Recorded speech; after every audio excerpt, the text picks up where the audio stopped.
another one of our Be the Teamship videos. So for those of you who've not seen these before, I'm Colin Moby. I'm a team maker and shaker, helping people after 20 odd years in the corporate world, technology sector, building amazing teams, but also seeing teams that didn't work as successfully as they could. I now help other people create teams, and my ultimate aim is to create somewhere where nobody knows who the boss is. The team is so powerful that nobody knows who the boss actually is. So that's me. Over to you.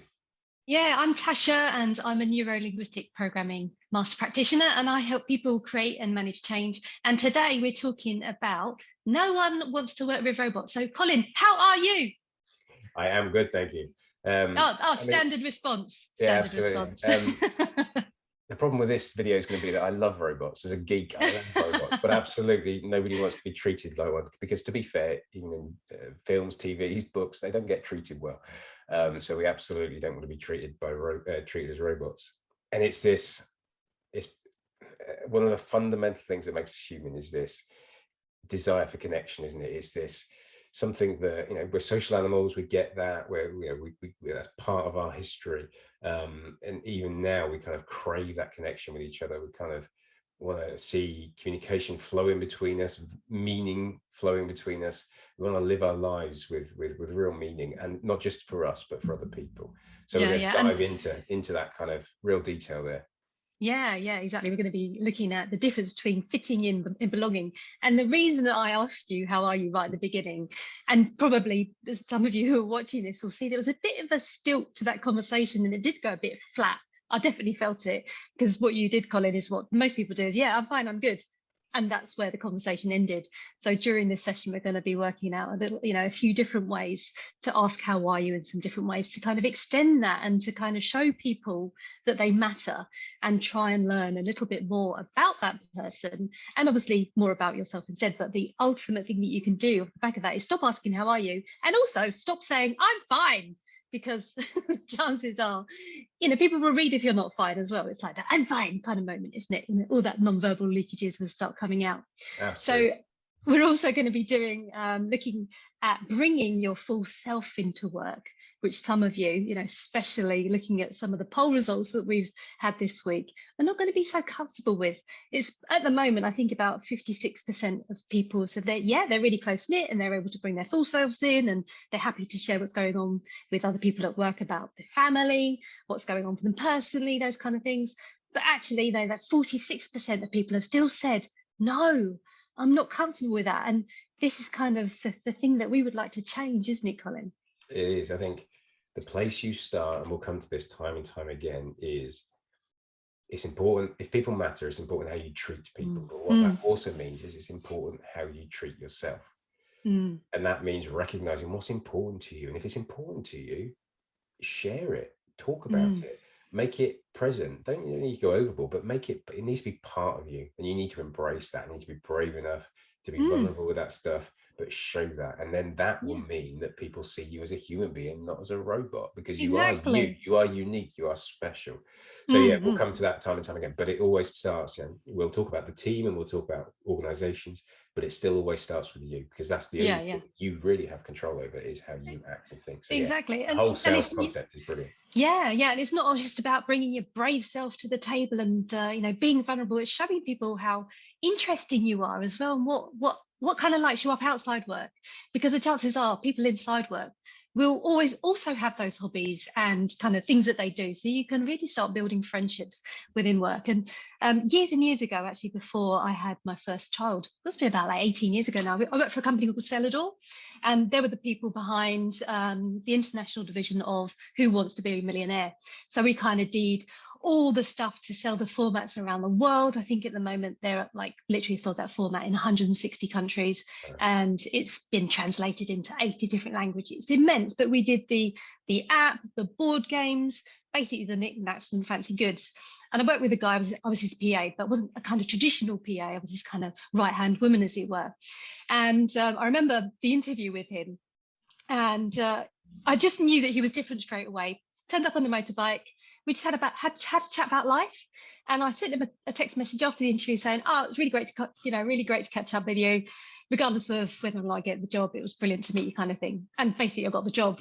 But in that kind of couple of years that we were working together, I loved it because what he did, there was probably a group of about 30 or 40 of us in this division in Covent Garden.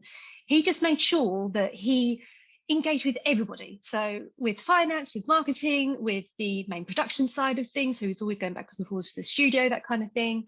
And everybody knew him. He was just full of colour. He wouldn't wear black. I've never seen him in a black or a blue suit, nothing that came from a shop that you'd be able to go on the high street. You know, he kind of just wore just the most eccentric things, which kind of really, really highlighted his personality. And plus that, you know, every Friday we would have drinks in the office. Everybody was invited. You know, nobody was allowed to keep their doors closed. It wasn't separated. It was all kind of open plan. And he would also invite people to his house just for fun. And it was like, well, everybody were friends, so it didn't feel like it was awkward. It was just kind of like a natural progression, and it was awesome. So we kind of had a couple of years doing that. Absolutely loved it. And then he got the opportunity to move to Mirror Group Newspapers as their MD, you know, obviously great shift. And I went along with him as well, great opportunity. And it was so different. We were based in number 1 Canada Water, you know, however many stories high. I think we were on the 21st, 22nd floor, and we got moved to the corporate floor, literally where a guy came along every 2 hours with a trolley serving drinks. You know, it was like, oh, this is really weird. Glass separating the directors to the PAs. It was very clinical. Welcome back to 1980. Yeah, and you know, it was an experience, and I obviously learned a lot from that. But marketing was 2 floors up, and the sales department was, you know, 3 floors up. Piers Morgan was somewhere else. So every time he needed to have a conversation, he needed to physically come out of his office and have the chat, or go into the boardroom and do this then. And it was just so different. And all of a sudden, you know, I was going around Canary Wharf looking at all these other people dressed the same way, thinking, oh, I really fancy a Louis Vuitton bag. They're awesome, aren't they? And I'm like, oh, is this really me? You know, what have I become? You know, Links of London all of a sudden seemed to be like the best store ever. And I started shopping in Waitrose. And all of a sudden, I really stopped engaging with people. And I just really didn't have any friends, and I wasn't making eye contact with people on the DLR. And it was just so weird. And even though it was the same, you know, he was the same person, I was the same person, but moving to corporate, something shifted, and it really didn't feel good. I think there's, you know, that last part of this, of what you described there, that kind of, yeah, how often do you feel like the way to belong is to fit in? And not fit in a good way, adapt that, you know, become the comedian, adapt their traits, adapt their, you know, the physical, what they own, all those kind of things to fit in. That's a sign that, you know, this isn't really belonging, this is trying to fit in, isn't it? What stood out for me as well in the story there is how important, in terms of your story, it was a job title as well as a role, but the leadership that environment shows is so important.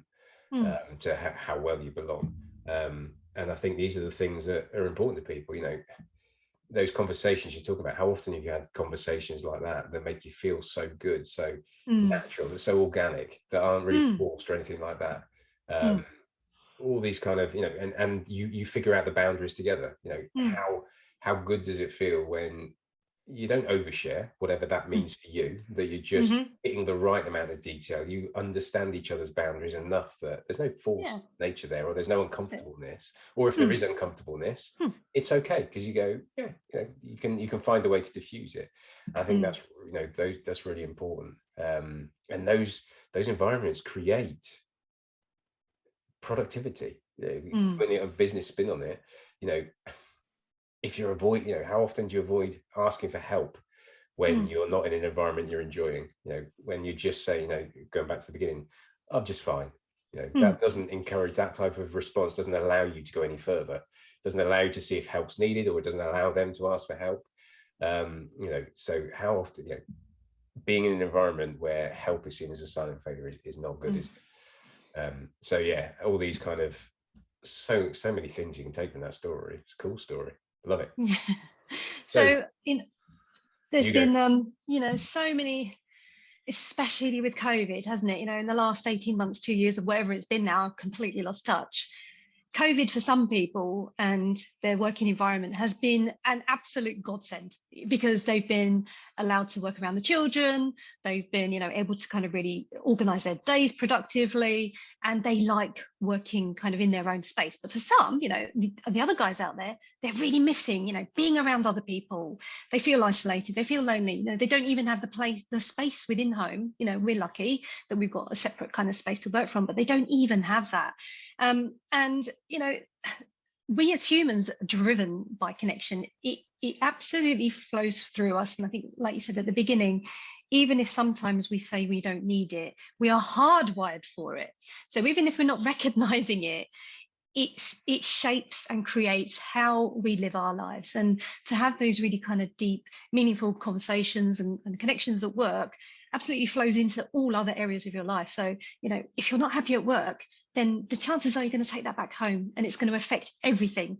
So if we can start making some small changes, firstly, we can support ourselves, and secondly, we can also be in a position where we can support other people, not just when they're struggling, but also to help them make themselves even better, to really light them up, to give them a challenge, to make them feel valued and wanted and special and interesting and all those kind of other things. Because to me, that's what being at work should be about. And sometimes, unfortunately, it's not. And this is why we're here talking about it, isn't it? So we can help people make those changes, because it's a skill.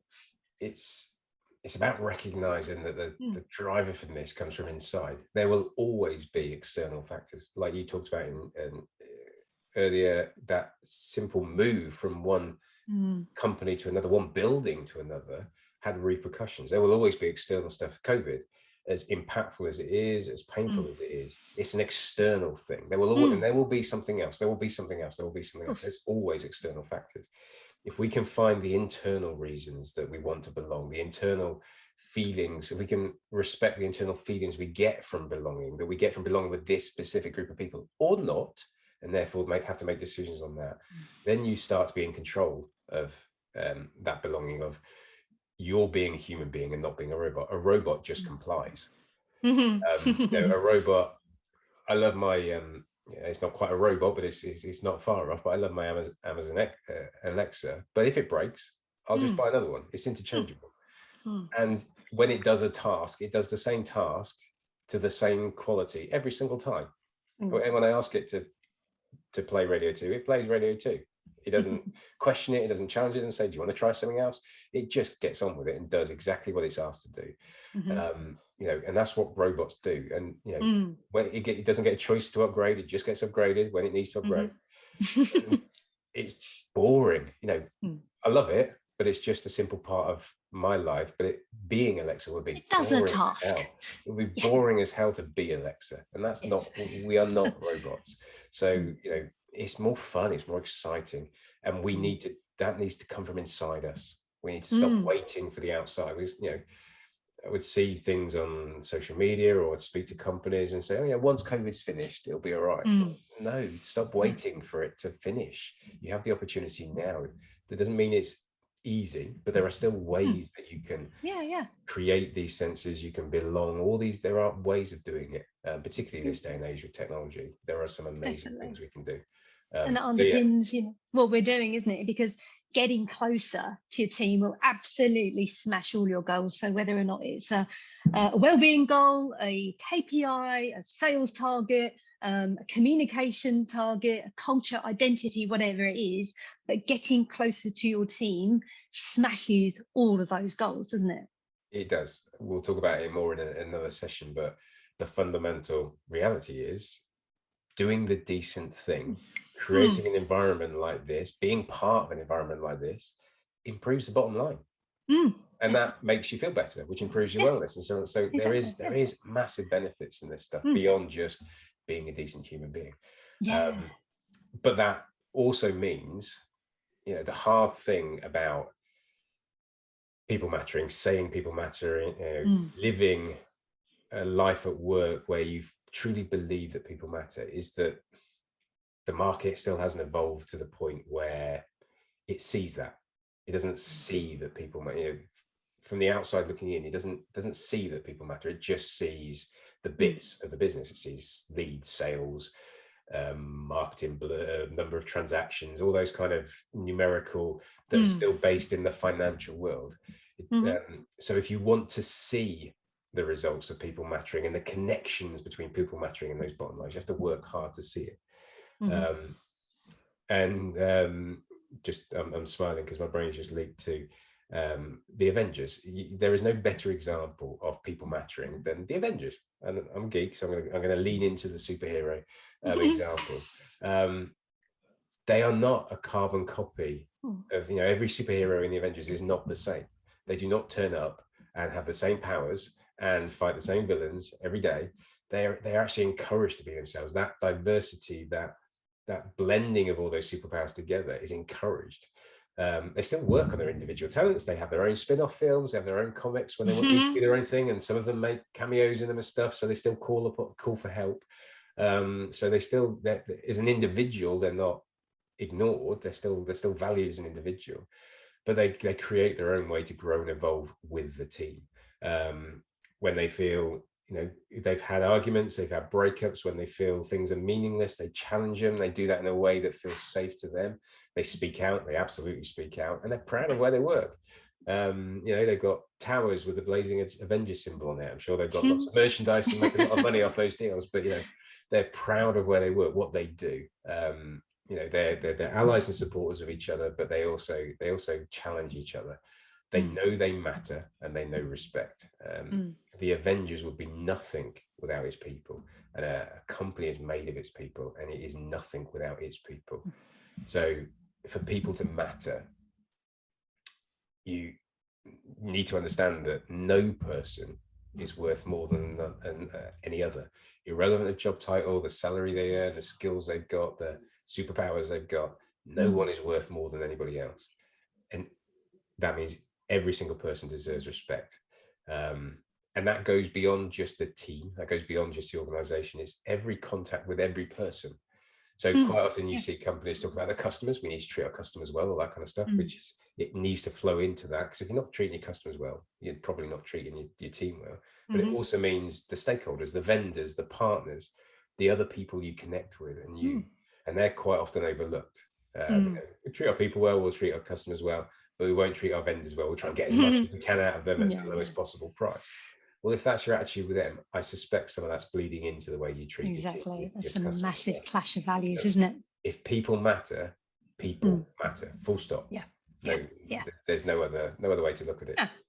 It starts and ends there, isn't it? So we thought we'd share some characteristics of either fitting in versus belonging. So when we're fitting into a team, a home, a family kind of environment, we tend to have those kind of surface level conversations. So so you just go past and okay, how you doing? It's not going to really end. It's not going to be a lengthy conversation. It's just like it's la la la la. It's a chit chat basically.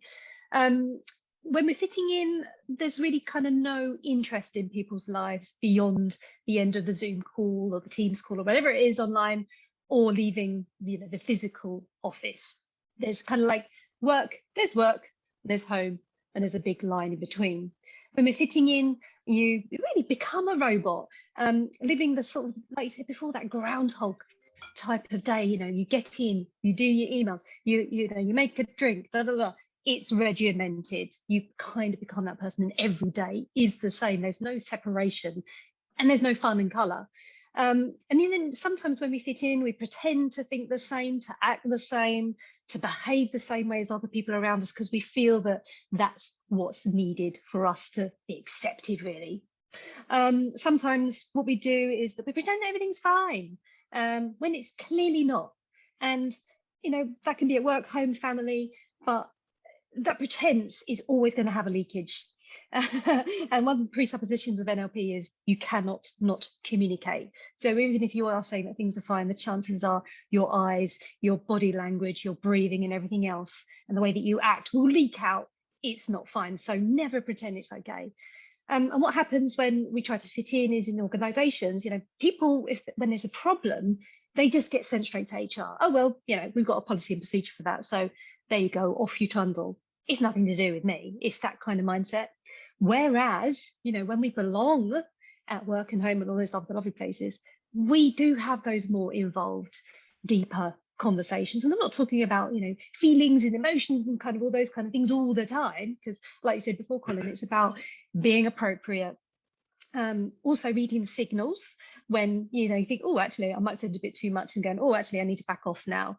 Or when somebody says they're fine, but you can see they're not, and just taking it a bit further. It's just about reading those signals to kind of make it go a little bit further than you normally would do. And that's what belonging is all about, because you feel comfortable with yourself and with everybody else around you, because it's going to end well and you're safe to be able to do that.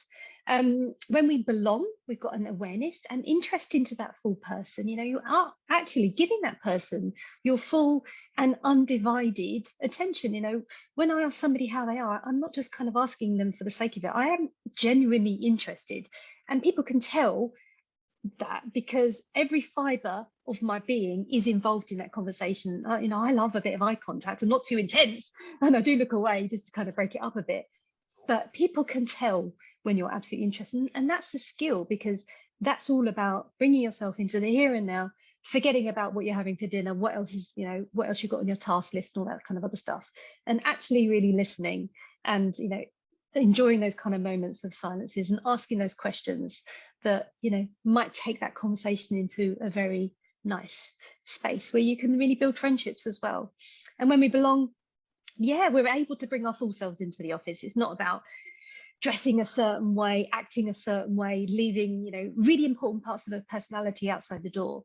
Because when we do that, then we bring half of ourselves into the office. And what's the point of that? We're just pretending to be something we're not. So when we belong, we're absolutely able to bring our full selves into our working environment. And that just feels so good. And because of that, everybody belongs, and it's felt, like you said, by everybody. So everybody that you engage with, be it from the person you walk through the door and see, right through to the person you're talking on the phone, and then when you come home as well, everybody gets to feel that. And it's absolutely encouraged. It has to, in a way, I think it'd be encouraged from the top, because if those people aren't doing it themselves, and how are other people going to be able to follow it?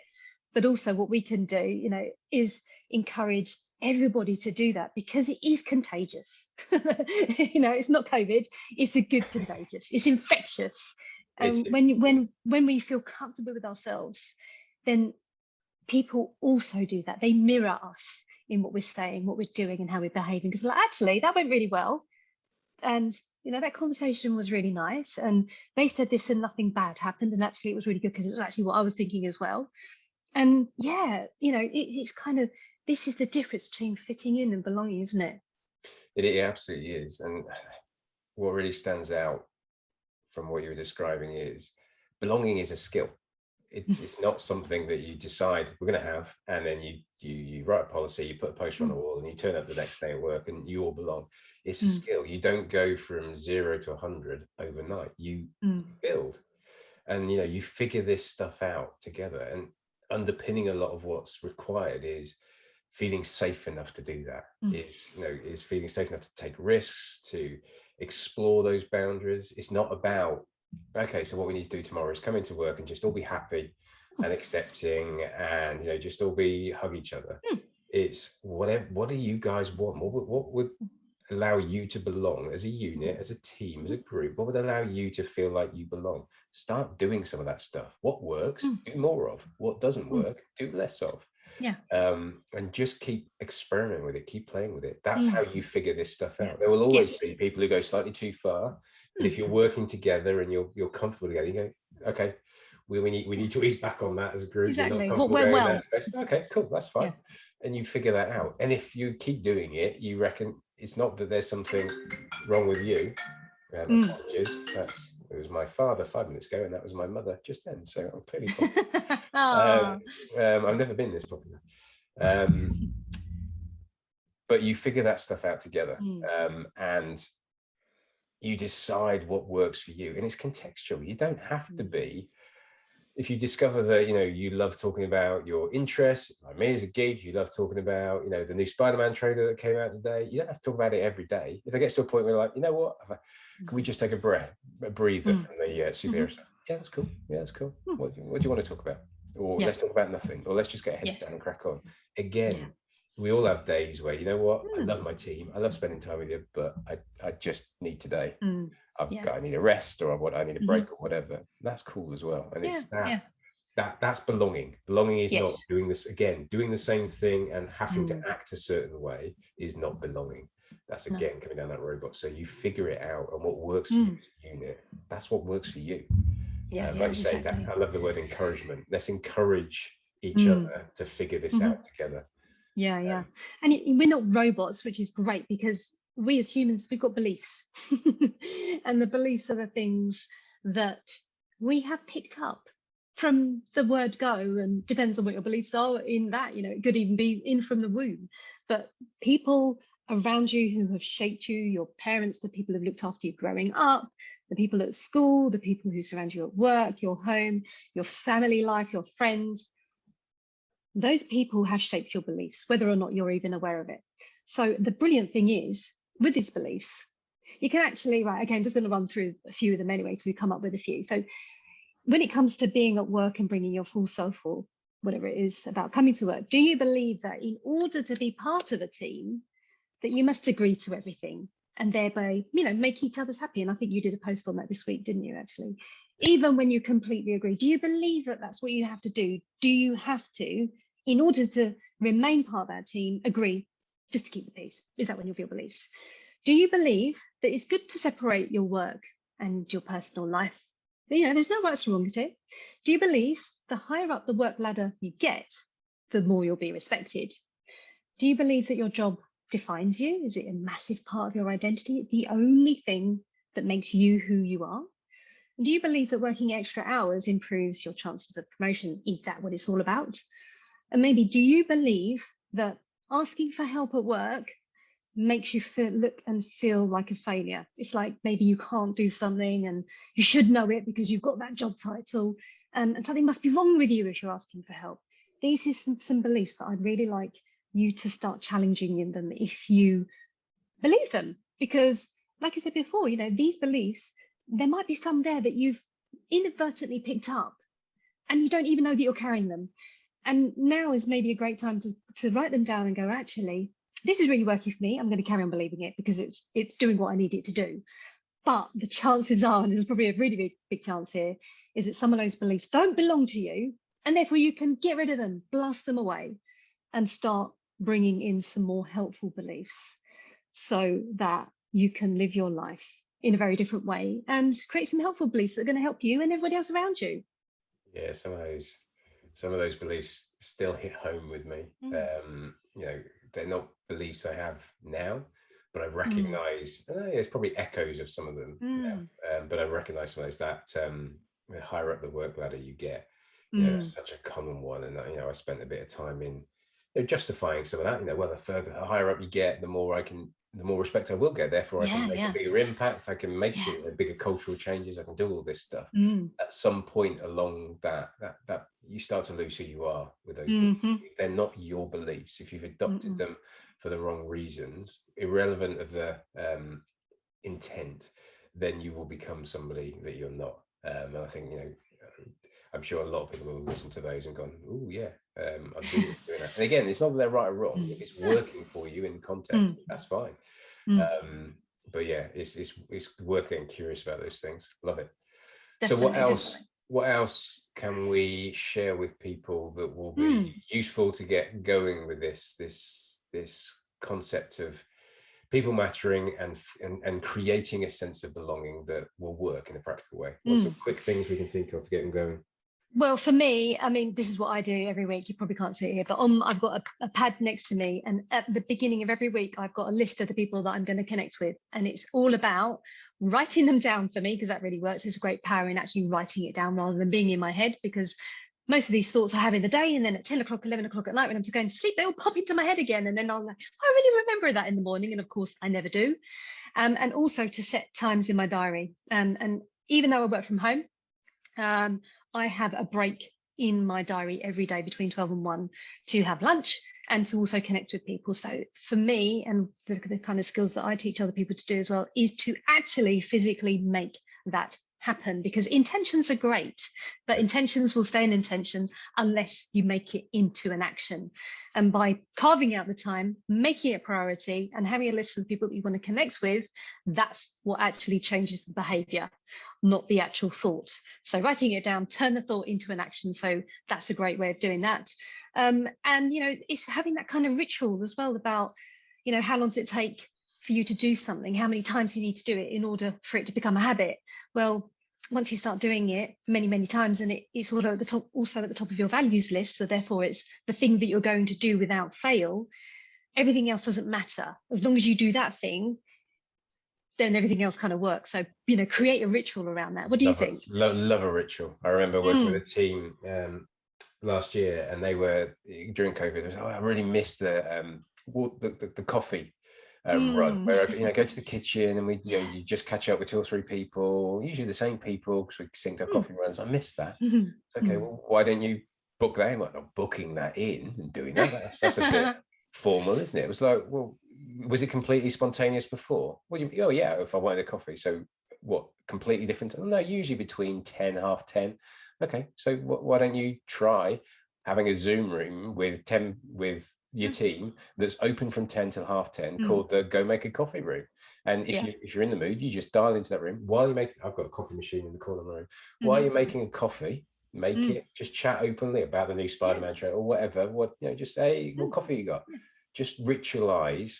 If nobody joins, it's just you making a cup of coffee. That's cool. That's what you were doing already. But you have to go a little bit out of your way, and a ritual is a great way to do that. And we've got them all over the place. We don't realize that we've ritualized them. We just think we're still being spontaneous because we get a coffee at 10:05 every day. No, that's a ritual.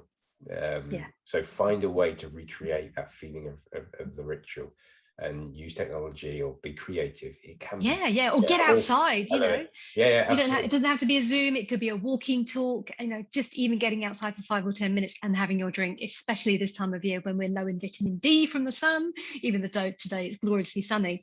Even just stepping away from your desk can have a massive impact to how we feel, just to recharge our batteries, have a little walk around, get moving, because for anything like me, I'm sitting at my desk for a long period of time, but I do make the effort to get up and about and outside as much as possible, even if it's raining and if it's the last thing I want to do, because I know when I come in I'm going to feel so much better. And you can incorporate other people in that, and then when they have a meeting with somebody else, they're like, actually, do you fancy a walking talk? And then the other person will also do it. So again, it's a bit contagious. It has a knock-on effect to get outside. It doesn't have to be in nature, it could be just outside the front door, but just to get outside, and it has an impact on other conversations as well. That's what I love about that one. Mix it up. I like that. Some of the best one-to-ones I had were walking around the car park, as simple as it was, but just that act of standing side by side instead of sitting opposite each other. It's weird, a different energy, a different dynamic. So don't be, mix it up a bit. See if that creates a different sense of belonging. Like that. What else? I think I mentioned this before, but if people matter, people matter. So don't just check in with your team, check in with your customers. How do they feel that they're treated? Check in with your vendors. It's a really easy way to go. Is as a business, there will be people you do business with who supply you or whatever. Check in with them and say, how are you feeling? What's going on? Practice the habit with all people, not just the team. I think that's really important. Ultimately, with this stuff, though, you've got to know where you're starting from. You've got to be honest about how much people matter. There's not really a scale or a number you can use, but it's kind of, is it there as a value and it's actually present and you see it day to day, or actually is it something that's maybe a bit of a token and we need to work on it, or is it something that's completely missing? Until you're honest about where you are or how you feel where you are, you're not going to know how to, what to do or what direction you need to go in.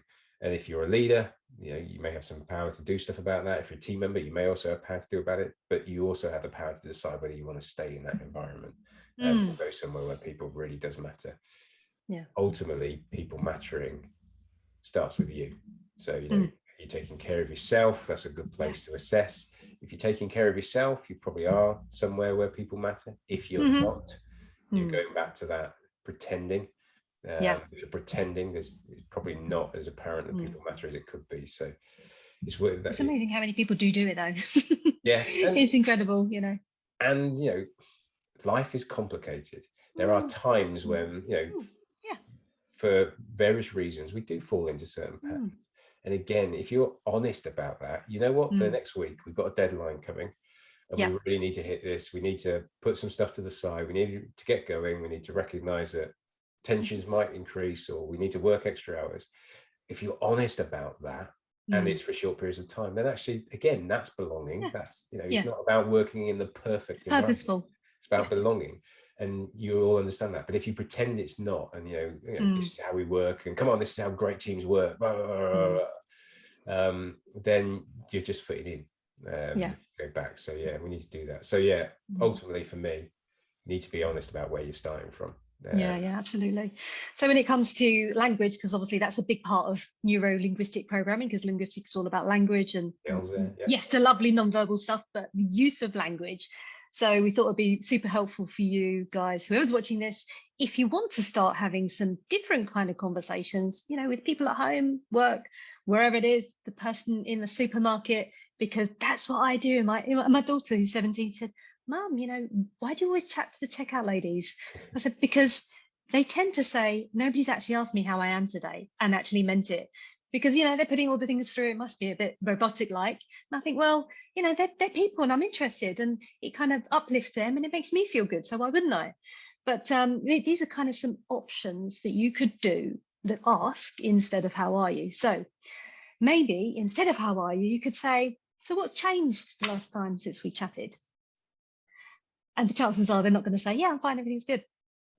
They're bound to say something different. Another option would be, what's on your mind? And it doesn't need to be if they're feeling particularly, upset or whatever. It's just what's on your mind. And it's just like, oh, okay, what is on my mind? Yeah, all right. Again, you can't answer, I'm fine, everything's good. Generally, it's pretty impossible. Another thing to say to get people into kind of a more positive state of mind is, what are you looking forward to this evening or at the weekend? Because then you're insinuating that they're looking forward to something, and then you can find out what they do outside work.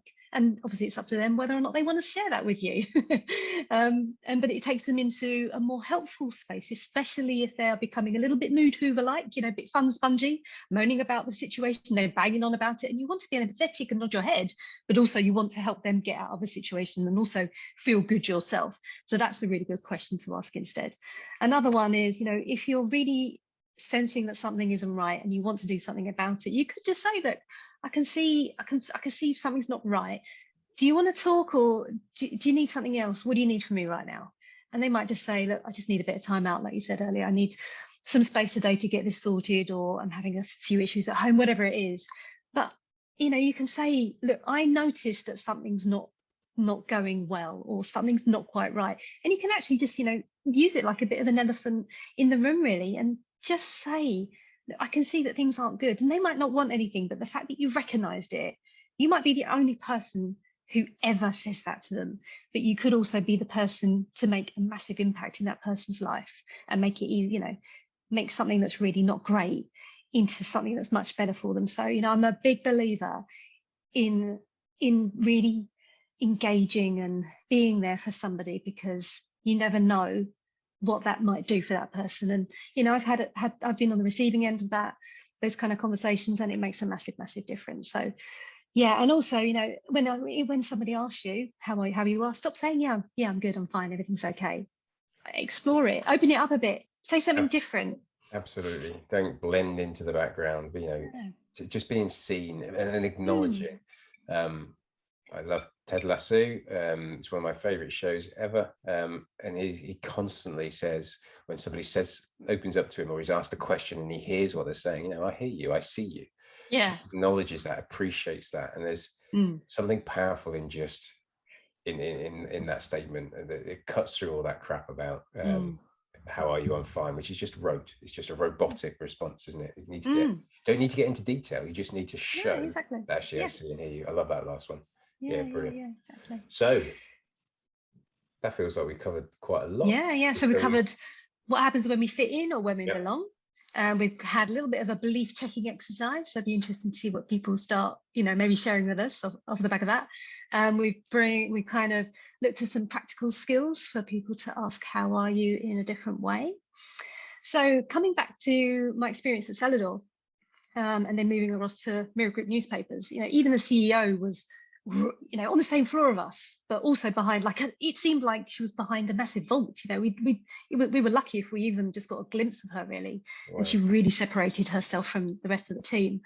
And it was at the time where we were trying for a baby, and I had my daughter Amy 17 years ago now, and the conversations with my boss was always like, if you have a baby, it's not a problem, you can come back part-time. But actually giving that, having that opportunity to come away from that and have that space to actually really work out, do I want to go back to that? I really liked him as a person, at Celador, but did I want to go back to that environment where there was just a Groundhog Day feeling of, right, I know I'm going to get into work, I'm going to do this, and this, and I'm just going to pretend to fit in. And this isn't me. It isn't me. And so actually the choice was made that I didn't go back. And, we kind of lost touch, because I think he lost touch with who he was and I lost touch who I was. But, I still got those great memories of everything at Celador. And I really now know how special he was in what he did and how he communicated. And this is kind of one of the reasons why I'm doing what I'm doing now, because he was just so different. And he taught everybody that he ever came into contact with, friends, family, people who work with, be different, don't follow the freaking sheep. And to me, that's what it's all about. When you can be different, love yourself first, and all that kind of stuff, and be able to bring that to work, then amazing things happen. And then you also encourage other people to always, be themselves and to bring their ideas to the table, because otherwise they don't. And then they end up not feeling great, they end up leaving, and then you have to start all over again. And then, the cycle continues. I think that insight that, it's more than just the sum of the parts, not just the cliches, that experience you have impacts what you do in the moment, it impacts you as an individual, it impacts what you do with the team, but it impacts the decisions you make across your life, whether you want to bring your whole self to work or not. That decision will impact other decisions you make in your life and your work. So if these things are going to impact them anyway, you might as well get the best impact, get the best experience, get what you can out of it, and make better decisions going forward. And I think the differences that will make, both the tangible and intangible. And that's a good way to introduce next week's chat, which will be about those differences, whether they're specific monetary differences, budgetary differences, financial differences, or whether they're wellness differences. The amount of research that's out there now shows that a sense of belonging and all the other things that come with it will make such a difference to the individual, to the team, to the organization, and the impact that each of those has on other people, on other individuals, on other groups, etc., etc. So I think it's really important that it feels great to belong, but it also, it has massive tangible impacts as well. So next week we'll get into a bit more detail about the differences this stuff really makes, so that all the good stuff we're talking about, you can kind of see at the end result to it. So brilliant. So if you love this chat, it'd be awesome to hear from you, to get your thoughts, comments, anything you love that we've talked about and think you want to question in more detail, or maybe even challenge. That would be awesome. Subscribe to our YouTube channel, where we'll be releasing these videos with loads of more good content. But if there's something very specific you want to talk about, please reach out. If we're still working on building a way to contact us together more efficiently, if that's not available to you when you watch this, then just reach out to myself or Tasha, and we'll organize a chat about how we could work together to smash through your goals as a team. That would be awesome. Great stuff. Cool. See you next time, guys. Bye. Have a good one. Enjoy. Bye.